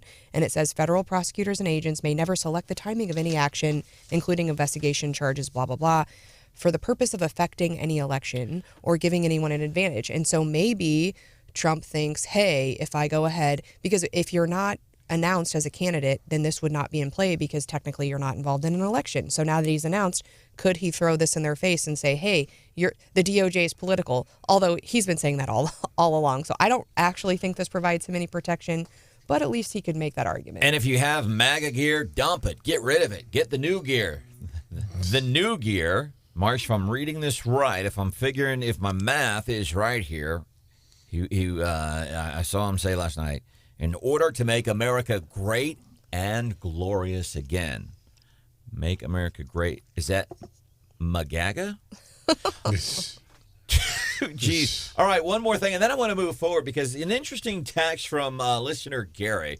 And why I find this text so interesting is because I think he might be saying a lot of the things maybe that you're thinking right now, but I want to do this first. Josh Hawley, one of our U.S. senators, was asked yesterday about What happened? What happened with the red wave? And by the way, Mitch McConnell, who might be on his way out of Senate leadership, absolutely agreeing. I think it's one of the few occasions where Mitch and Josh might agree on something. But check out what your U.S. Senator from one of your U.S. Senators from Missouri said yesterday regarding the election last week. I think that this election was the funeral for the Republican Party as we know it. The Republican Party, as we have known it, is dead. And voters have made that clear. And in particular, the folks who did not vote for Republicans in this last election were independent voters, working class independent voters, folks who voted for President Obama once upon a time, folks who then voted for President Trump but stayed home this time. And I think it's fascinating and all. That's a fascinating statement from Josh Hawley because he's saying what I have been saying all along, and I can be egotistical sometimes. Steph has a little bit of a different take, saying that he's, in effect, you think he's saying there, I am the new face, I am the new Republican Party. I think he's saying, yeah, there's a funeral and that he wants to emerge as like the party's leader. I don't think that a majority of current conservatives, I don't think he should be the new face. I think we would, I have a lot of thoughts there, but I don't think he's going to be the new leader. It could be DeSantis. So this is interesting too. So we all heard the same thing. Marsh, you heard this. You looked at this video. Houseworth, you. Like I mentioned earlier, and just like Steph said earlier, it makes you wonder if Attorney General Merrick Garland's, whole thing on the obstruction of justice is going to come right back to the forefront now because or along with the Trump announcement. So we're all kind of hearing some different things. Yeah, we've listened to the same thing, but hear different things. What do you hear quickly, Houseworth? Without knowing the context, I'd like to be able to follow up, but I don't, quite frankly, on face value, I don't understand the comment. The Republicans took control of the U.S. House. That was their primary goal. If you look at that, that's what they wanted to do. Now, they didn't get the numbers they wanted, but they still have control of the gavel. They also are just beyond the power in the Senate. It's not like they got hit. I'm not sure when he says the Republican Party is dead.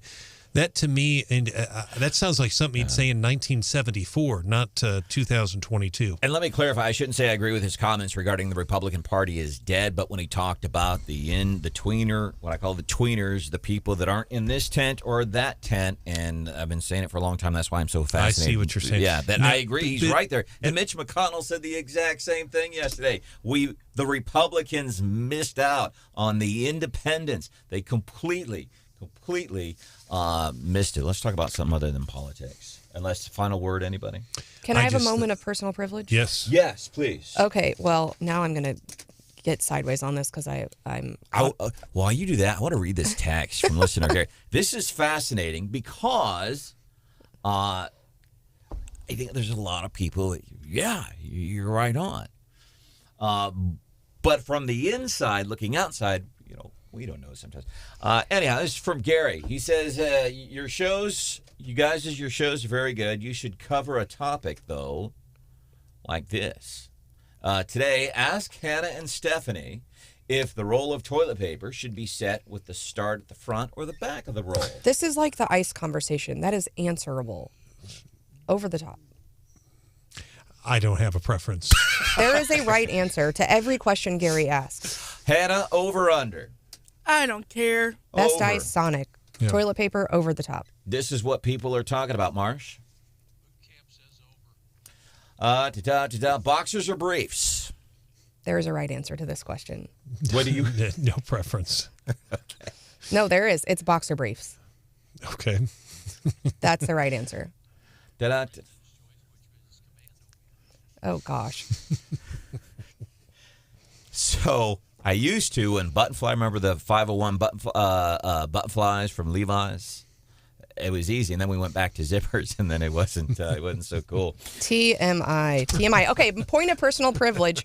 I will say we talk a lot here on the show about getting involved, and we are struggling in Ashland. We had a Board of Aldermen meeting last night, but we have advertised and put this out and said, hey, we have these boards and commissions that can only be filled by residents of the city, and we're just not even getting any applications from people who want to get involved. And I will say we currently need people on the Board of Adjustment and the Planning and Zoning Commission.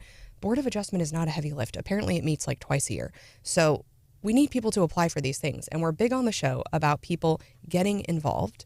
And we're trying to ask people, get involved in your local community. And I will say, when I first got involved, it was not sexy. The mayor called me up and said, "Can you be on this committee? We got to find a new city administrator." And I was like, "What?" And I thought, okay, I like you. I liked Richard Sullivan. He was a nice guy. I couldn't say no to him. So I said, yeah, I'll serve on this committee. And that's what first kind of piqued my interest in city government in Ashland. And so, it's not running for office. When you serve on one of these boards and commissions, it's oftentimes a thankless job, but it is very important. And we need people to get involved. And so I know, people want to run for office. They want to do something big and flashy.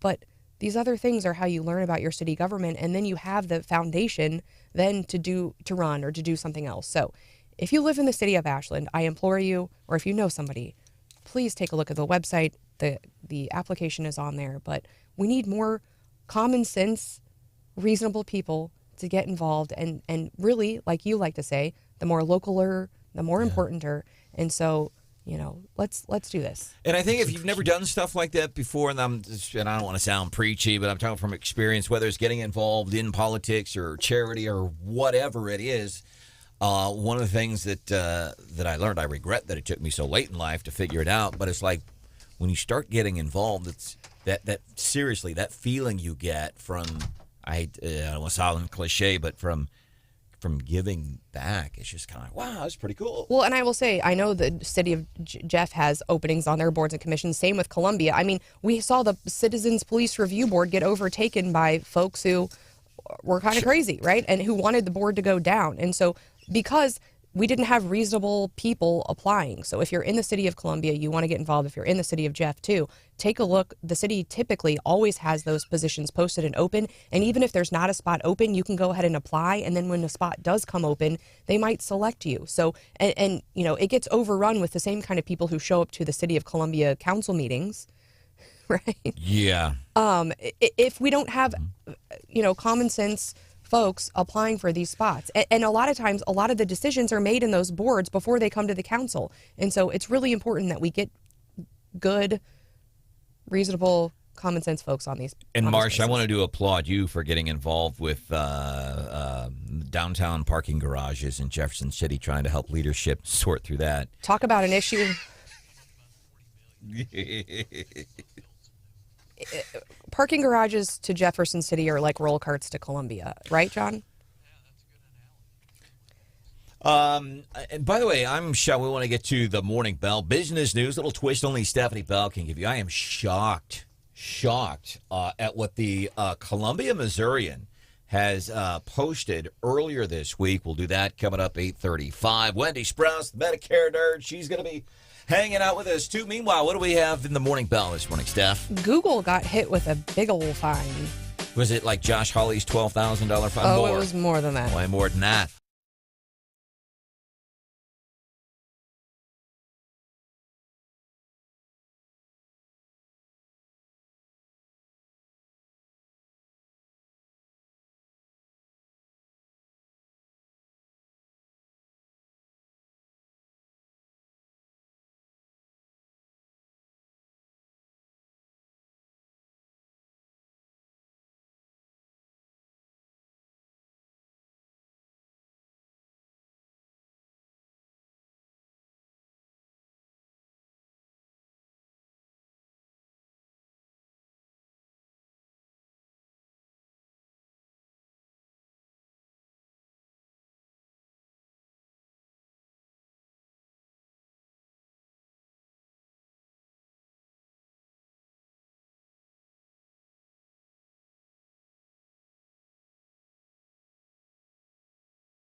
Good morning, 8:26. It's time for the Morning Bell Business News. A little twist only Stephanie Bell can give you. As a lawyer, I should have chosen my words. Excuse me. Steph's More sick carefully. More carefully. I'm not sick. More carefully. Hannah's out, just about. Well, she's not out. She's here. But she's taking horse pills just to be here. And now Steph's got it. It's got me too. So I said Google was fined. Technically, they weren't fined, but they could have been. So they reached a settlement. And it was more than the Josh Hawley fine of $15,000. It was $391 million. Apparently, 40 state attorney generals joined together to go after Google over their location tracking practices. And the state's attorney generals, of course, we have things like the Missouri Merchandising Practices Act, things that protect consumers. And typically that falls within the realm of attorney generals. And if you do something kind of like the BBB, they're like the watchdog on bad business practices.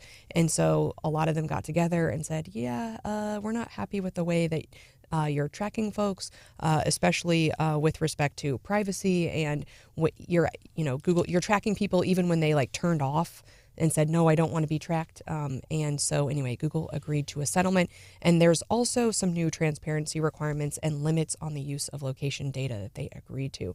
Do you have the tracking on your phone? Usually, let me check right now. I'd like to say usually it is off. And here's something I've heard, and I don't know because I see conflicting things on this.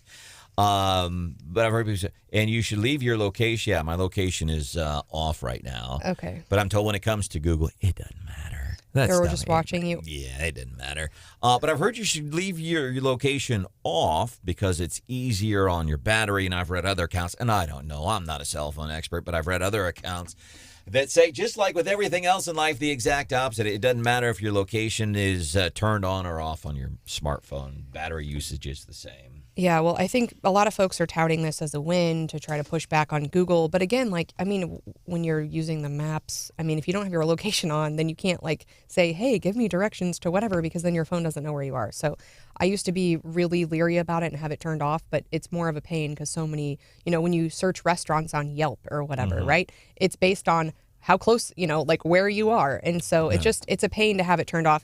Anyway, a lot of privacy people, though, are saying this didn't go far enough. Google's still going to track you. We've still got all sorts of issues. And I've encountered the same problem. Okay, what if I want to find a barber shop? You need a barber shop? You wish you needed a barber shop. And here's what I have to do when I'm trying to search for something. I have to go and I have to do this. I have to turn it on. Yeah. It's incredibly. Seriously, one more button push? No, thank you. But so big, massive fine. And, Apple kind of got into that a little bit, and they're saying that's part of, a lot of these tech companies losing money is that, now apparently you have to agree or opt in when they want to track your user data, and that is bad for a lot of the apps like Facebook and other folks. And so, will this affect Google's bottom line if they have limits on how much they can use your location tracking? I don't know. Coming up, 8:35. I am shocked at what a local news outlet, what they have printed, what they have posted online, and it's local, and it's coming up 5 minutes from now on Wake Up Mid-Missouri.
They're online right now, trying to find someone cuter than me, with a good job, someone better than me. They will never find anyone better than me. And to Stephanie Bell's point earlier about getting involved with local politics or really any, that's why we need to get involved. That is December Harmon, member of the Citizens Police Review Board in the city of Columbia. The board basically suspended because the role of the board was to be a conduit between the public and the police department, and it was not under December Harmon's guidance. It was out to get the police. That's what it was about. So I was shocked to see a local news outlet print a letter to the editor from her, not because it's December Harmon. She can say what she wants. We can all pretty much say what we want, but sometimes there are consequences to what we say or sometimes to what we don't say. It reminds me of that Snoop Dogg clip that's like, I'd like to thank me for all of my hard work. No one can ever be better than me. You should just play that in the background of her clip. Yeah, there's a line between some confidence and just being disgustingly just arrogant. But the police review board was set up for a purpose, right? Like to provide an independent review of what's going on. And I think the purpose is meaningful and important. And so if we don't have people who want to serve on the board for the purpose of serving that purpose and not for the purpose of destroying the board, then we're doing a disservice to ourselves. And so, yeah, if we've got hopefully our governments aren't just creating boards for the purpose of creating boards. That's questionable for the state of Missouri because I think we have the most boards of any state ever, I'm pretty sure. But on the local level, we don't have a board of adjustment or a planning and zoning just to have it. We have it because it serves an important purpose. And if we can't get people on the board, it's a problem. So here's why I'm shocked at the Missouri, and they printed a letter from December Harmon, and they're talking about FUSIS. This is not a police surveillance system. That's not what this is. FUSIS, it's a program, and with permission, it would allow businesses, and they're thinking especially downtown, in places like some higher crime areas, you would give police permission to you got to ring doorbells or surveillance video, whatever it is that you would have at your business or your residence with permission. Police in Columbia would be able to look at that. Not that and it's not like, what was the movie with Shia LaBeouf? Eagle Eye, I think it was, where they're watching consistently. That's not what it is. If there's a crime, they can go back and say, hey, you gave us permission to access this. Can you help us solve this murder? Hey, that dude who apparently shot and killed his girlfriend on North Range Line in Columbia, we could find this guy. Can we have that stuff? Anyhow, what I was surprised by is what's in the letter, and that the Columbia Missourian printed this. December Harmon writes, November 21st, Columbia City Council will vote on funding software known as FUSITS, police, and she explains what it is. And then she goes on to say the Fourth Amendment requires reasonable suspicion and a warrant when placing under police surveillance. Police places the whole city under police surveillance. That is factually, that is a lie. It's false and accurate. Surprised that the Missourian printed that. It does not place the whole city under police surveillance, and it's not surveillance. It's not what it is. Welcome to the show. It's Wake Up Mid-Missouri. By the way, Holiday Wish is here again. Some folks, the holidays, it's always a special time of year. There's Christmas music on the radio, and the temps get colder, and we see some snow. And we've had like a trifecta this week.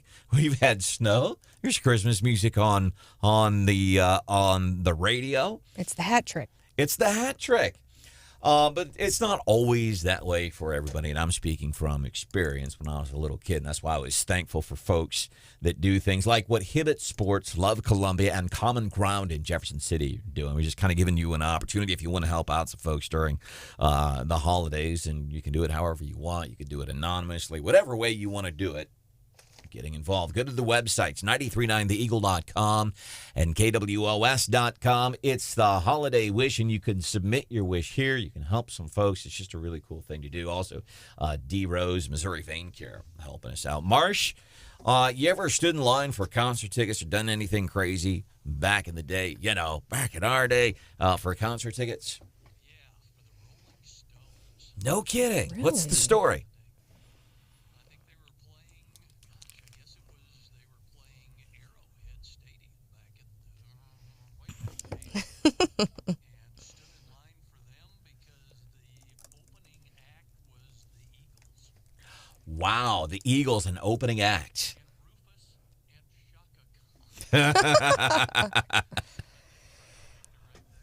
So Taylor Swift is coming to Arrowhead. I don't even know when, but apparently you had to be like in her VIP. You had to be an official Swiftie, like in her VIP club, and you got some special link. And I guess the tickets opened yesterday. And so my Facebook feed was full of screenshots of people and said, I sat on the queue for 6 hours. I sat on the queue for 7 hours. I finally got into the queue and the tickets were $700 or whatever. Or I got kicked out at the very end. But apparently a whole, if you were an employer, chances are half of your workforce yesterday was on their phone or at their computer in the Swiftie queue trying to get through to buy their tickets, and only about a quarter of them were successful. I did hear last night at the Board of Aldermen meeting, someone there, family, got some tickets, and I was like, you should definitely put those on eBay, because you could buy your whole Christmas with whatever those things are going for now, because apparently a lot of people were very disappointed. And I even saw on Twitter some lawyers are like, when are we going to start the class action lawsuit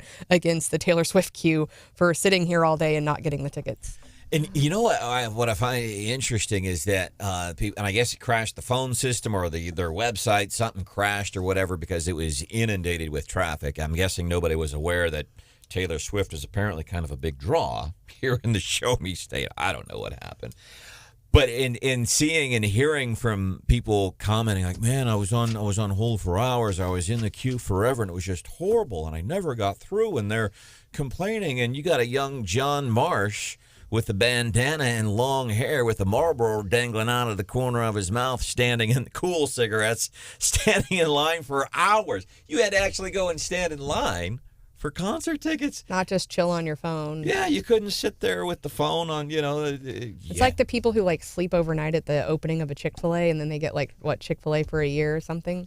Or a box of 6 nuggets. Look, I stood in line all night long and I got 6 chicken nuggets. But yeah, I want to know. So, but then I guess, John, was the concert worth it, right? Because then at the same time, I feel like you go through all of this and then you're so hyped up, then you go, and is it worth it? I saw Morgan Wallen this summer. I waited 2 years to see him. We showed up early, and I stood out in the heat in August or July, I don't even remember, for 8 hours. He was the headliner, so had to hold my place in line. It was worth it. It was. Wow. I didn't pay very much money, but just, yeah, it was definitely worth it. I remember seeing Ted Nugent back in the day. Man. California Jam, which was in Palm Springs or Palm Desert, California, that was 120 degrees. Wow. Was it worth it? Okay. Yeah, heat exhaustion. It was the heat and the 27 Bud Lights. It was one or the other. First concert you ever went to, John? Mm-hmm. Steph? I don't really know. Yeah, it's been such a long time ago. Man, for being a news guy for over 30 years here in mid-Missouri, John, you are one of the coolest news dudes I know. For sure. What was your first concert, Branden? First real concert? Nickelback. No.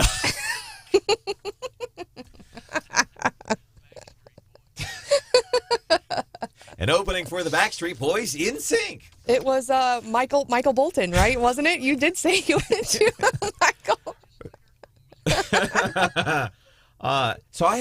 So I've been to I don't enjoy going to concerts because there's people there. You're a serial killer. And I keep my shoes in the freezer. First real concert I went to was Loverboy. And opening for Loverboy was a group called the Hooters, and they had one hit song. Yeah, and we danced, I think is what it was called. Yeah, 85, 86. First concert. Best concert? Kid Rock. All 3 times within a span of a month. Wow. And the only concert, and I've been to a lot of concerts, and I'm not a humble brag, but because this is how. Mm-hmm. I go to the gym a lot, and I go to a lot of concerts. Well, I'm only going to the gym about 4 to 5 days a week now, so not so much anymore. So not a humble brag, but to, I guess, paint a picture of how much of an old fuddy-duddy I can be. I used to complain because when I worked in top 40 radio and country radio. Is it too loud for you? I had to go to concerts all the time. Hey, Garth Brooks is playing SIU Carbondale this weekend and the next week in St. Louis, and you have to go to both. Oh, come on, man.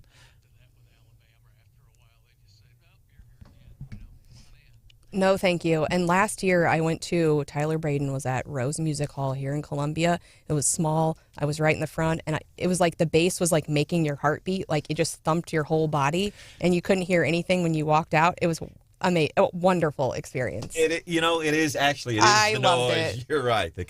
All right, coming up. There's, it's that time of year, the end of the year, big changes to Medicare. So we have invited in the Medicare nerd, Wendy Sprouse. She's got some things that you probably want to know. That's coming up 5 minutes from now here on Wake Up Mid-Missouri on 93.9 The Eagle and 104.5 News Radio 950 KWOS.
I'm good.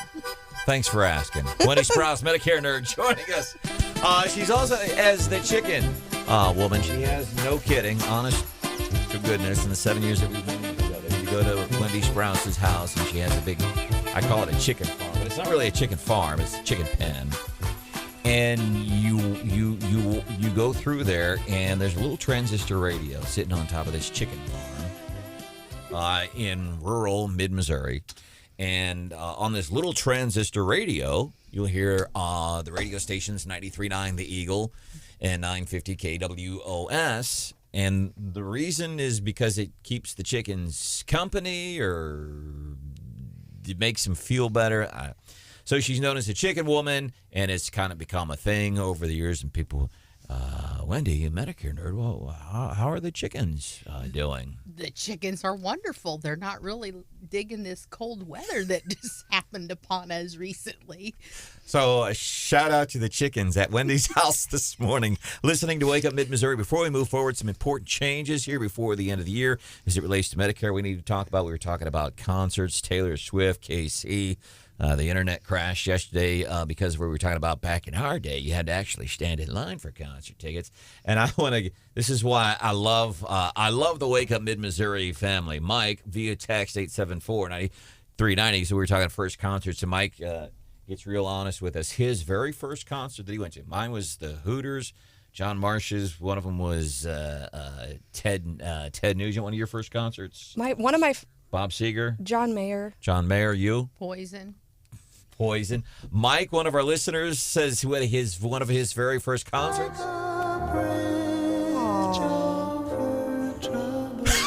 Simon and Garfunkel. I dig it, man. Thank you, Mike. We appreciate that. A beautiful song, actually. I just would not admit it out loud. Doug said New Kids on the Block. That's a pretty cool one, but he said it wasn't worth it. Medicare, man, what do we need to know? What's new? 21 days, Brandon. 21 days. We're on the countdown. We're on the downhill slide. Till Christmas? Till the end of AEP. 39 days until Christmas. 22 days till Wendy's day off. That's what it is. All right. So, 21 days until the end of AEP when people can make their plan changes and do whatever they need to do for January 1st. All right. And what are some things, one or two big things that folks might want to know heading into this? It's different than last year. Well, it's not, it's the same every year. Mm-hmm. Basically, plans do change. Like there have been some big drug changes. There are some companies that are now doing the insulin for the same copay in or out of the donut hole, which is new for Medicare. So they'll be able to keep their insulin for their same copay, their 2 or 3 copay, like they do all year long when they're in the donut hole as well. So that's a big significant change for this year. Mm-hmm. And so, by the way, when we contact you for help on this kind of stuff, how much do you charge? How does that process work? I don't charge anything. That's awesome. So Stephanie Bell, my attorney friend here, you should see what she charges per hour. Worth every penny, by the way. It's by the 6-minute increment. I remember that from both of my divorce attorneys. Every 6 minutes. Rathert, every 6 minutes. So, folks, how can folks get in touch with you? They can either go to wendysprouseagency.com or we can dial 573-292-NERD. That's 573-292-6373. I love that. That's one of the greatest phone numbers ever. 292-NERD. Correct. All right. Or Wendy Sprouse. Agency.com. Agency. How do we talk to the chickens? Are we talking to them right now? We are talking to them right now. You have to be live on the radio to talk to the chickens. I wonder, when your chickens, when they hear music, do they... Like if we were at your house right now, would the chickens be getting down? We need to record them, don't we? I don't like birds. No, my chickens are pretty docile. They don't come at you or anything. Okay. 292-NERD, any kind of question. Anything else that we need to know before we let you go, Wendy? Just come in, call, make your plan changes before January 1, or else you're going to roll over. And some of the drug plans have changed in prices and things like that. So if you don't get that changed before December 7th, you're going to have that same increased price for next year. And it's worth at least asking. I mean, it doesn't cost anything, and in the years seriously that I've known you, it's always for them to do anything, so they just keep rolling. Whether they're on group health coverage or their spouse's group health coverage. And sometimes, even if there's really no significant, impactful changes, sometimes that's the biggest question. Like, what do I need to know? And if it's nothing, it's nothing. And peace of mind, knowing like I'm on the plan I should be on, right? It's a free, simple phone call. Yeah. We answer the questions, and they're like, well, then how do you get, make a living doing this? Well, the thing is, if I've treated you right, you're going to tell probably your friends are the same age as you were close. They're 65 or getting ready to go on Medicare. You're going to tell your friends about me. So it's going to be the word of mouth chain reaction is what's going to do. You just do right by people. 292 nerd. Yes. N-U-R-D. No, it's N-E-R-D. Yes, N-E-R-D. Nerd. Capital N. By the way, when you dial, you got to make sure that's a capital N on your phone. Wendy Sprouse, thanks for joining us. Guess what? My dad's favorite show is coming up next. It's the Gary Nolan Show. Bye. Bye.